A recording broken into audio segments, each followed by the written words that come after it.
9 তারিখের দিন ফজরের পর থেকে নিয়ে 13 তারিখের আসরের পর পর্যন্ত প্রত্যেক ফরজ নামাজের পর পুরুষ মহিলা, বালেগ পুরুষ মহিলা জামাতে নামাজ পড়ক, একা পড়ক, সফরে থাকক, বাড়িতে থাকক, গ্রামে থাকক, শহরে থাকক, কমপক্ষে একবার তাকবীরে তাশরিক বলা ওয়াজিব।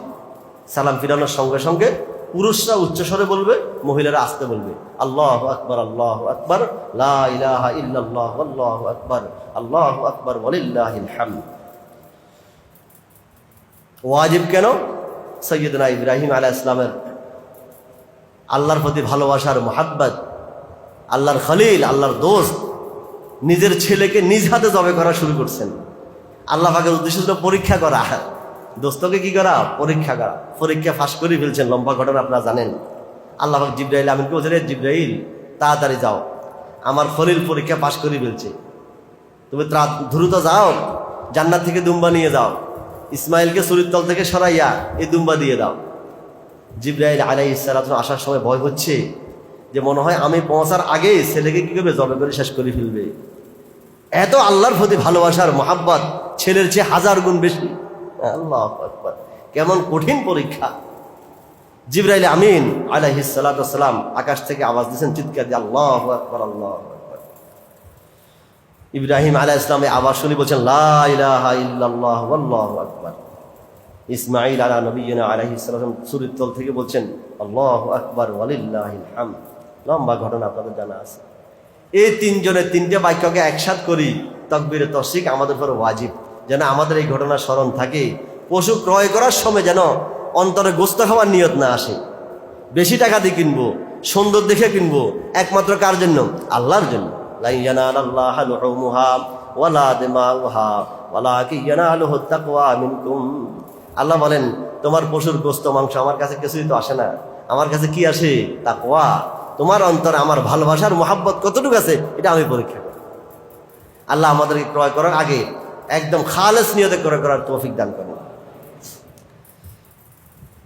বহুত কম আছে লোক দেখানোর নিয়তে করে, বেশিরভাগই আল্লাহ দেখানোর জন্যই করে। আল্লাহ আমাদের কোরবানিকে আমরা কবুল করি না।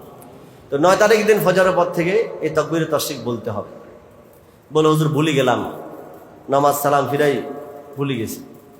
সাধারণত জমাতে নামাজ পড়লে ভুলা হয় না, একজন না একজনের স্মরণ থাকে। একা একই নামাজ পড়লে বেশিরভাগ ভুলে যায়, আবার মহিলারা বেশিরভাগ ভুলে যায়, অথচ তাদের উপরে ওয়াজিব।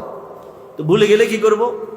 মাসালা হচ্ছে, যদি সালাম ফিরায় বসা আছি, এখনো কারোর সাথে কথাবার্তা বলি নাই, বা মসজিদ থেকে বের হই নাই, অথবা অন্য কোনো নামাজ শুরু করি নাই, কিছুক্ষণ বসার পরে আমার মনে আসছে আমি তাকবীর তাশরিক বলি নাই, সঙ্গে সঙ্গে বলি ফেললে একবার বললে ওয়াজিব আদায় হয়ে যাবে। তাহলে যদি আমি কথাবার্তা বলি ফেলাই, বা মসজিদ থেকে বের হয়ে গেছি, বা অন্য নামাজ শুরু করে দিছি, তাহলে এটার সময় আর নাই, এটা কজা করার কোনো সুরত নাই। আল্লাহর কাছে তওবা ইস্তেগফার করতে হবে, এটা ওয়াজিব আমার থেকে ছুটে গেছে। 2 নম্বর মাসালা, যদি আমার কোনো নামাজ কজা হয়ে যায়, ওই দিনগুলার কোনো নামাজ যদি কজা হয়, কিতাবে লিখছে ওই কজা নামাজ যদি ওই দিনগুলোর ভিতরে কেউ আদায় করে, সে কজা নামাজের পরেও তাকবীর তাশরিক বলতে হবে।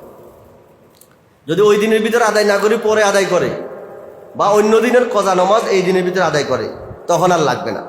ওই দিনের কজা নামাজ ওই দিনগুলোর ভিতরে আদায় করলে সে কজা নামাজের পরেও লাগবে।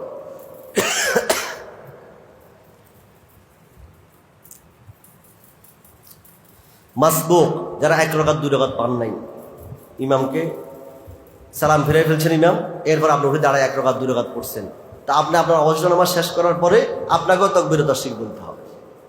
সুন্নত, নফল, বিতির এই সকল নামাজের পরে তাকবীর তাশরিক বলতে হবে না। ঈদের নামাজের পরে বলাকে মুস্তাহাব বলছেন, ফরজ নামাজের পরে বলা ওয়াজিব, বলতেই হবে।